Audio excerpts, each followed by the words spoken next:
Alright, so this is gonna take a while. Let's recap G5 and Frostbite. We'll start off with G5. So, um, getting in there wasn't too bad. Um, I met Esam at the airport actually. He was on the same flight as me. I'd stopped down in Oakland first, or sorry, I stopped down in Phoenix first, and then had a connecting flight to Oakland. It was a 3 hour layover in between. And Esam was on my flight from Phoenix to Oakland, as well as Risky and Coney's. So I had after we got off the plane, I had a quick conversation with Risky. Just in general, like how do you feel about this tournament and stuff like that. And I got a picture of Esam, so that was cool. Um, but no, that was probably definitely the most uneventful day for me. Because this is on Thursday. This is like before the tournament's starting, and I'm just getting in with my cousin, and we're just getting into our hotel we had across the street from the venue, and we got there like midnight. We were all tired. We just went to bed. We just went to bed. Rubica, who was a beta tester, he was staying with us. We were giving him floor space. So that was basically the situation for G5. It was me, my cousin who almost never showed up. He kind of did his own thing, and then Rubica, and there's just the three of us staying in the hotel room. Um, so I guess G5 overall, it was really an experience. Um, Day one, like I remember the Adam Carr video. I was like, hey, hey, hey. That's what it was for everyone. Honestly, not much happened day one. Doubles happened day one. It was me and Anarchaic on a team, and we were super psyched for it, ish. And we went 0-2. We did not do well in doubles, but yeah, it's fine. Um, like it was doubles. I didn't personally care very much. But uh, singles singles started the next day. Uh, so um, singles day two is when singles started for me. And everyone else. Played a couple of people in my pool. And then at the end, I uh I played Cake Assault. There was like in the winter semis of my pool. Got completely annihilated. Like I had some things going for me. And there were definitely mistakes that I were making that I could have fixed. But yeah, no, there's no way I'm beating Cake Assault anytime soon. Um, Lost to Cake, and uh, then I was on the loser side of my final. I got to fight Sawtooth. We had a really awesome set. Definitely a fun one. And I ended up beating him to make it into top 32, where I had to fight Bagel. And against Bagel was a little closer. Um, I'm not good against Edelus. I'll say this right now. I'm not great at the Edelus matchup. And Bagel is the one person who has just been like one of my bracket demons for God knows how long. Lately, we haven't been seeded to where we have to fight each other like all the time like we used to. But at the times I have gone up against him, I think I've only taken one set off of him, and that was when pre-patch Ori existed. And everything else has just been. But this time I did okay. I did manage to take a game, but like I did get Anarchaic to record the set. You can watch it on YouTube on my channel. If you really want to. Spoiler alert: it's not it's not the most exciting thing, but um, yeah, no. In general, I was just I really panicked a lot. I panicked a lot. I made a lot of mistakes, and Bagel just took those mistakes and tore them apart. Bagel was playing super solidly. He was getting all the edge guards he needed, and I was flubbing everywhere. So I lost 1-3, and while it definitely was closer than some of the other sets I had that day, I, it was a little disappointing. But it's okay because no one cared about me. Cake Assault. Remember that person I said I lost to in pools? Jesus Christ. Day 3. So, this is the finals. This is the day of top 6. This is the day of the finals. And Cake Assault, who had previously gone down to L's uh, in the in the top 32, got down to L's, so he was put in the loser side of top 6, and just annihilated Windows, annihilated LBO, and beat L's to get into Grants against Fullstream. We all know the history of Fullstream's repertoire of wins, just his incredible win streak, and in general, just his overall dominance with the game. Like, he's number one, he's still number one, and I don't think anyone can question that. Cake Assault comes in, and, the first set, he takes it. He takes the second set with a good, amazing reverse 3-0. It was just absolutely insane. I think here's what's so special about this moment to me, because to me, in my eyes, that moment right there was the beginning of a new era for Rivals. I think we're on the verge of blowing up. We are seriously on the verge of blowing up, because the amount of hype that set alone created was phenomenal. Like, in front, I know I posted about this on Twitter, but in front of me this group of 64 players. During that set, they were popping off, and they had no clue what the hell this game was. They had no clue what was going on. They had no idea that, like who these people were or what they were doing. And they were jumping out of their seat, just crying. Like, oh my god. The amount of energy in that venue was insane. And it was not just ROA players there. Like, 64 happened before us, and it got delayed for it went 2 hours overtime. And thank God for that, honestly, because that brought so many more people into the venue they were coming to watch Smash 4, and then like, oh, Rivals is still going.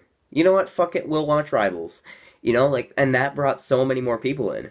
And on the stream, there was a good 20,000 viewers, I think they were saying. There were so many people watching this game. And, way, way more than the Rivals community. Like, if you put the active Rivals community members combined, there were probably about 4 times that many people watching the stream. And just as many more people in the venue. Because we only took up a small percentage of that venue. But everyone was cheering. All the Smash players, all the Melee players, all the 64 players, all the Smash 4 players, they were all cheering. They were all going nuts. And if you look at, G4, it was just the Rivals people. It was just the Rivals people. Nobody cared. None of this was happening a year ago. It's insane. It's absolutely, completely insane. And that really, that was one of 2 big selling points for me for that event.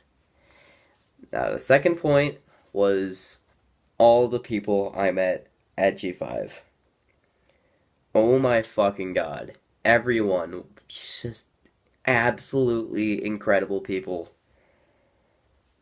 I am not a good conversationalist. I really, really struggle with conversations. And especially with talking with people I don't know. Like, if anyone who met me at SmashCon probably could tell that I am not great. Like, I think when I was talking with MSB, I said one thing to him. I was like, hey, I'm Sparks. I'm like, hi. He's like, hi, I'm MSB. That was all we said to each other for the entire tournament.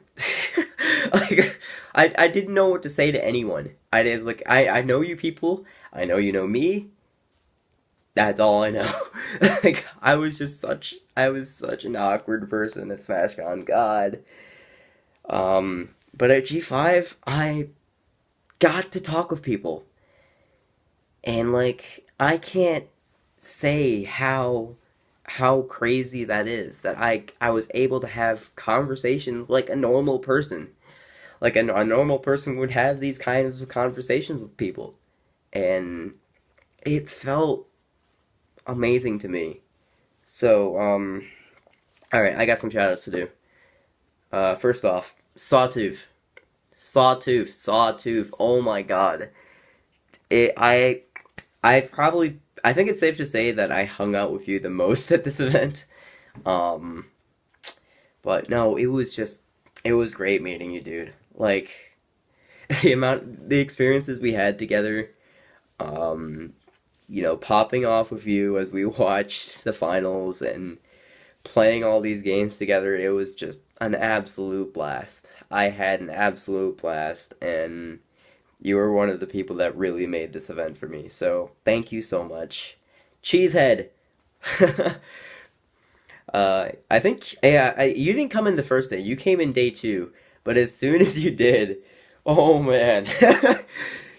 You brought the life to the event. Like, I remember when we were playing Smash 4, and you just started randomly strangling me and Sawtooth, and I was just like, what the fuck is going on?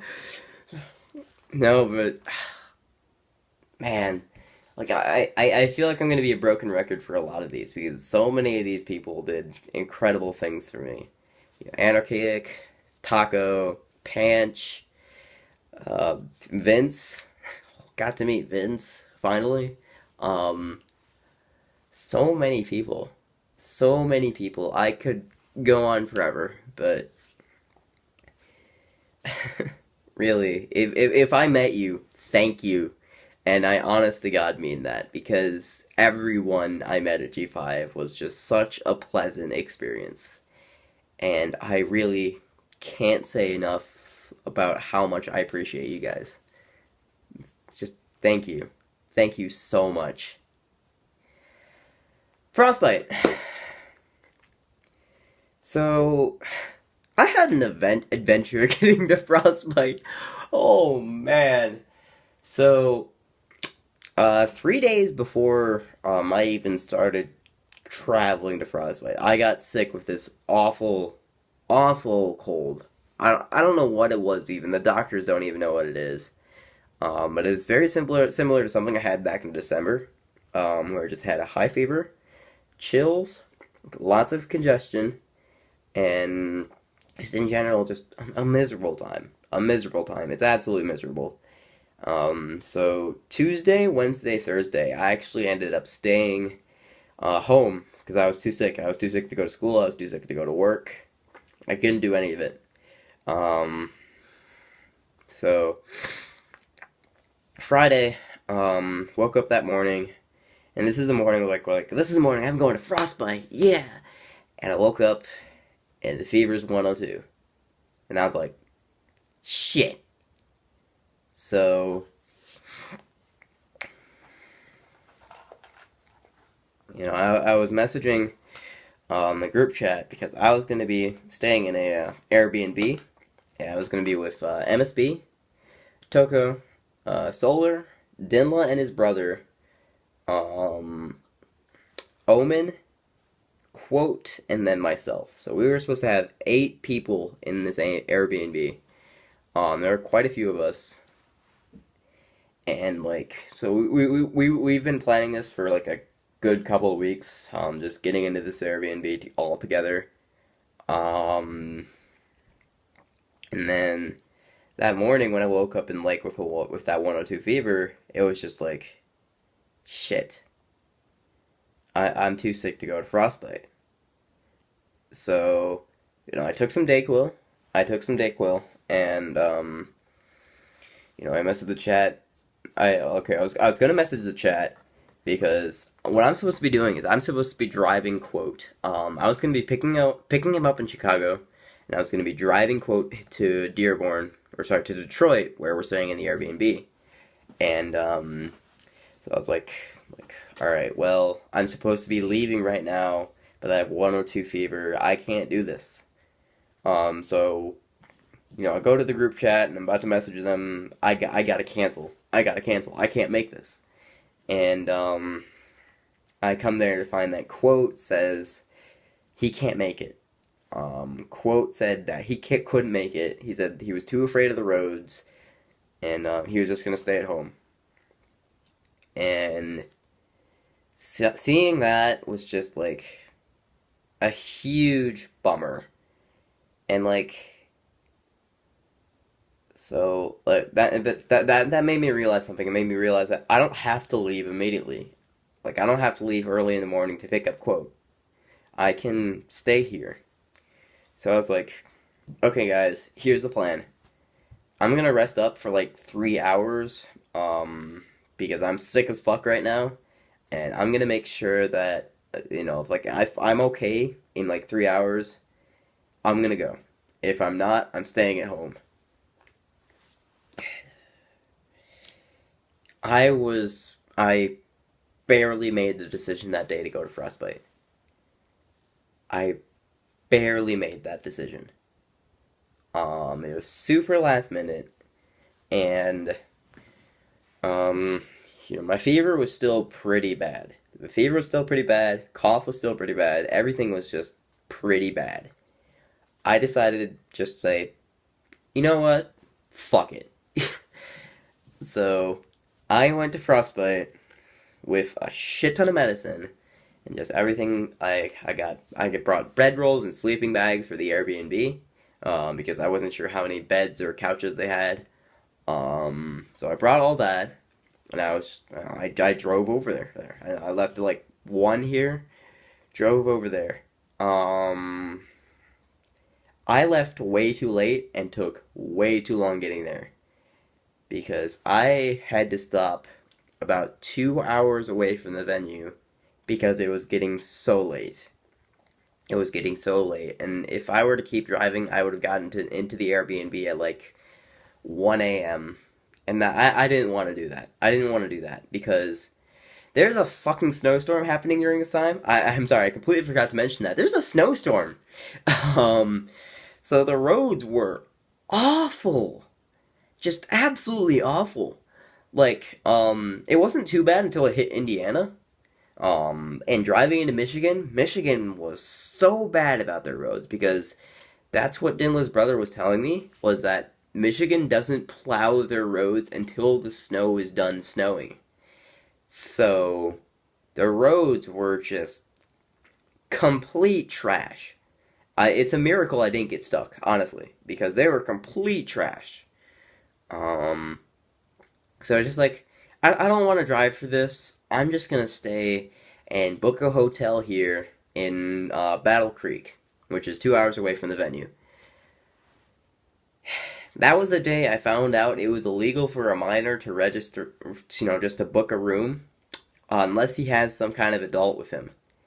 I was alone. I did not have anyone with me, and there was no one near me who was willing to come and get me. I was stuck 2 hours away from the venue with no room, no place to stay. I had to sleep in my car.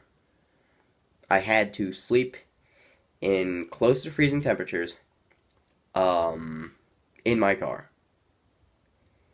I did not get very much sleep that night, and looking back on it, I could have died.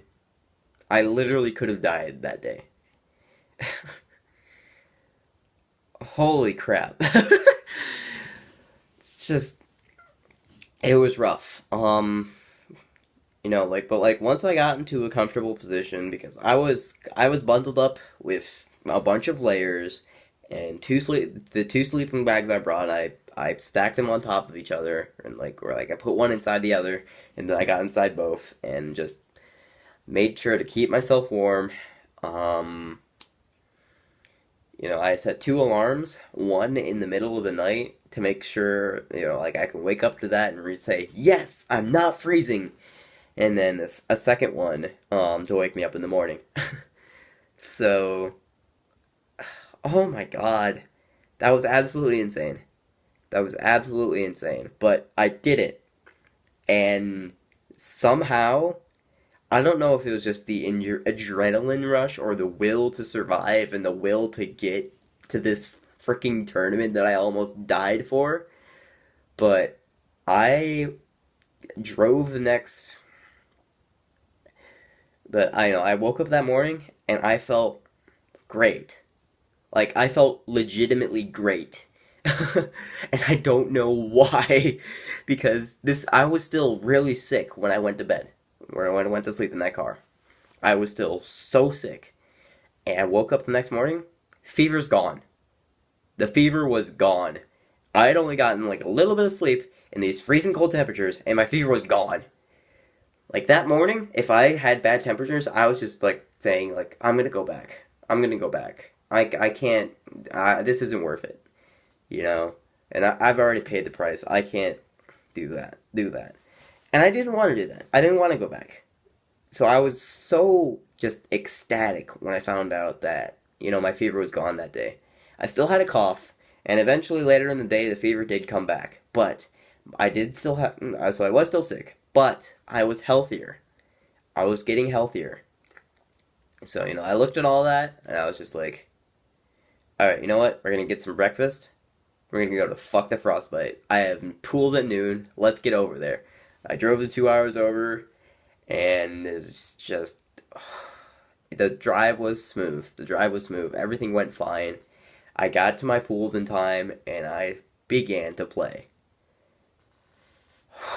Wow, that was just...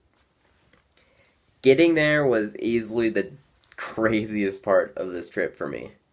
Because of the snowstorm, because of me being sick, because of having to sleep in my car. Ugh. But as soon as I made it, I just felt so accomplished and oddly proud for... But... No, so that happened. So my pool start, I fought one person, I forgot his name, but he wasn't in the Rivals community. Then I got to fight Nyoko on stream. Fought him, got a couple clips. So I won, and then I had to fight Ifrit to get out of my pool. Now I was seated above Ifrit. I was projected to make top 8. But against Ifrit, I was still sick. I was not playing well that day. Right then, I was not playing my best. I know that for sure. And, Ifrit was playing really fucking well that day. Like, really, really, really well. But, so, no discredit to Ifrit because he was playing amazingly, and he absolutely deserved that win. Like, even if I was playing well, it would have been one hell of a struggle to win. So, good stuff to Ifrit, because he ended up taking it over me 2-0 and sending me to the loser side of top 24. Ifrit ended up making top 24, or on the winner's side. So we actually got into top 12. That's just a free pass to top 12 at that point.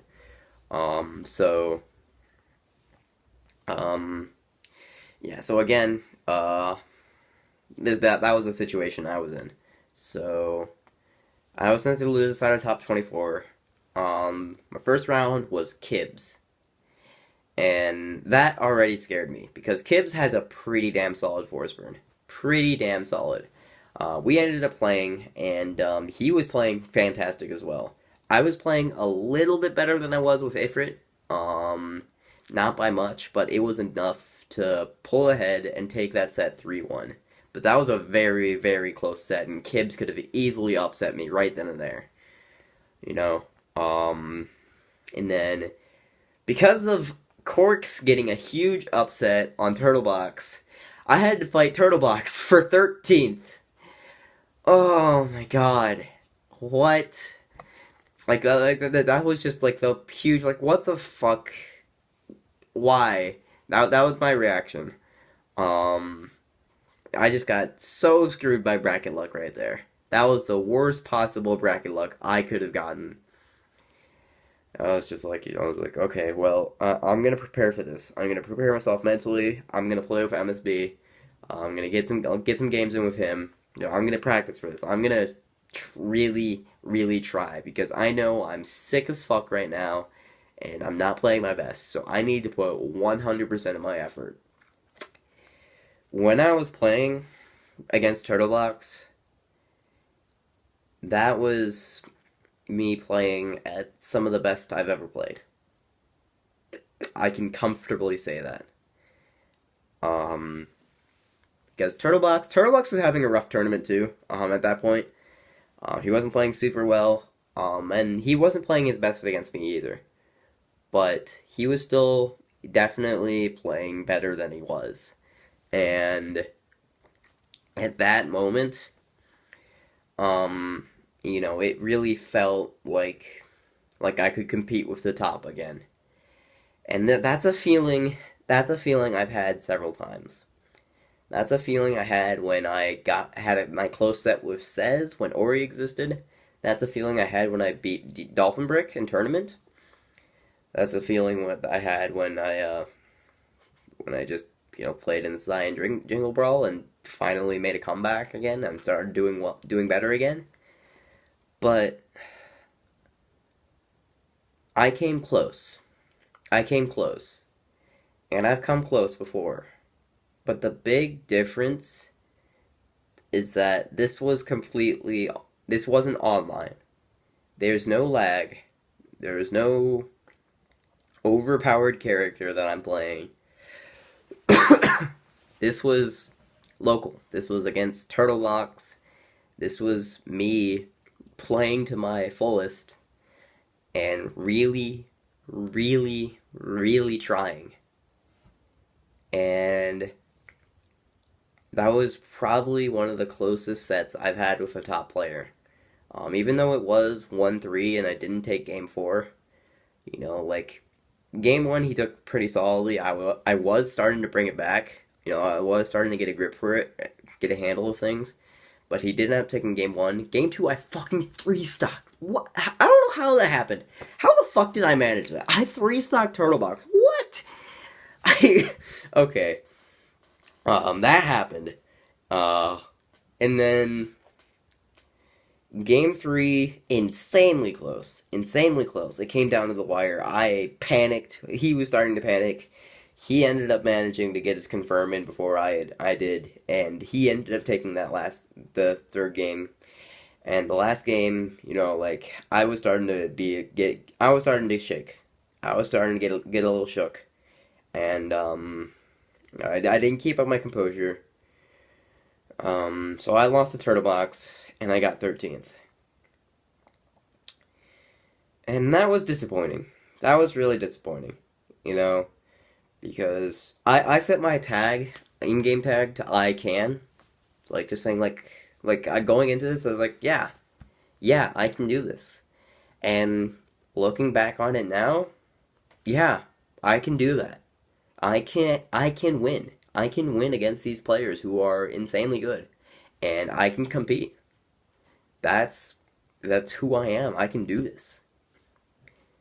And again, I came close, and I've come close so many times before. But this was the best I've done in tournament. Even though my results, the results-wise, it totally doesn't show it. Because of how badly I got screwed over by bracket. But that was the best I was playing. If I beat Turtlebox, then I would have to fight Dinla.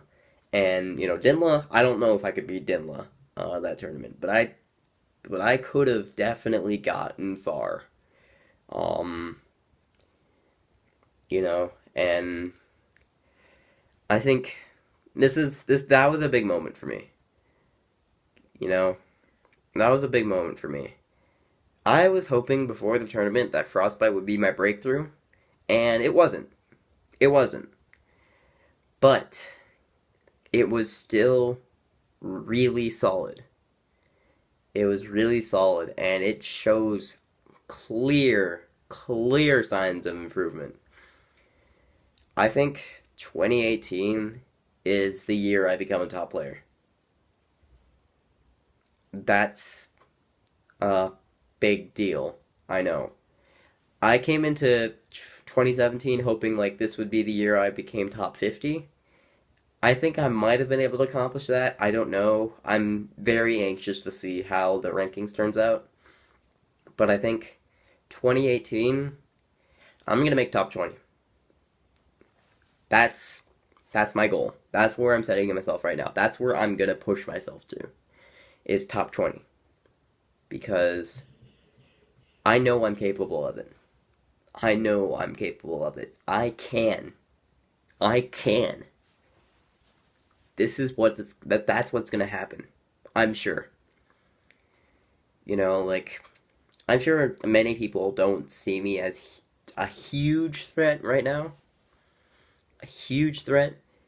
Like sure, he won the combo contest. Sure, he did a couple of other things, but like he's not bad. He's not a slouch, but he's not a threat. I'm sure that's what everybody sees me right now. But I'm seeing a huge growth and progress recently.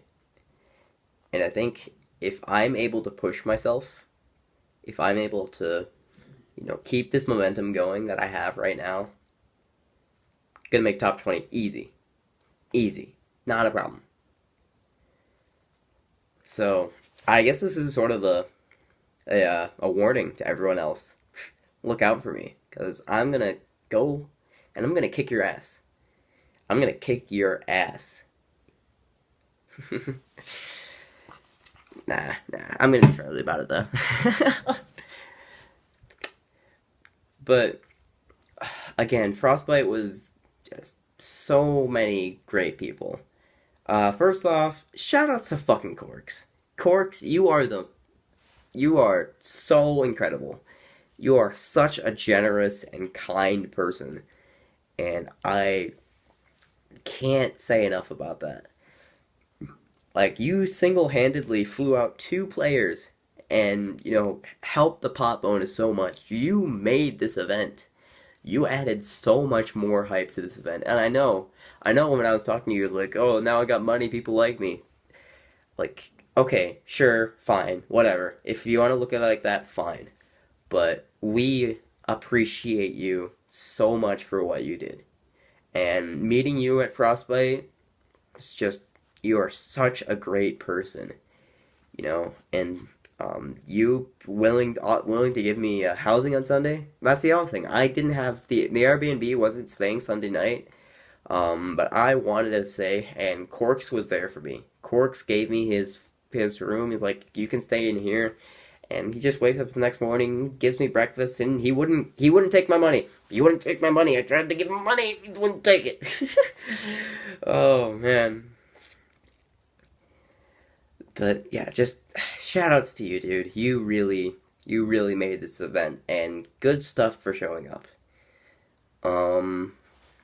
The other big thing I think I want to talk about for Frostbite, the fucking CFL. Fucking CFL. Oh my god. I didn't know that Hungrybox was into Rivals.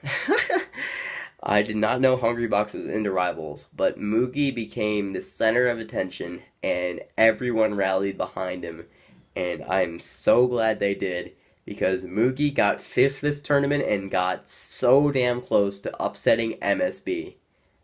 And oh my god, the hype was real.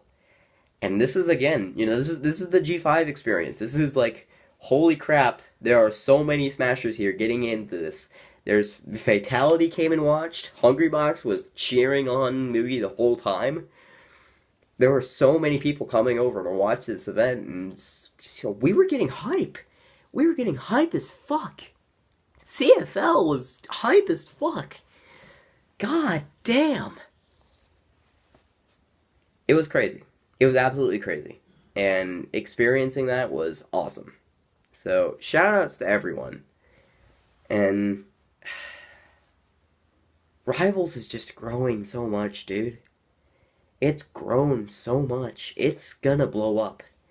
It's absolutely gonna blow up. Like, Hyrule Saga is gonna be fucking nuts. Hyrule Saga is gonna be nuts. God damn. We'll see how it turns out. We'll see how it turns out. Alright. That's gonna be it for this one, guys. A bit of a longer one, I know. But thanks for staying with me this whole time if you did. I really appreciate it. Ciao, guys.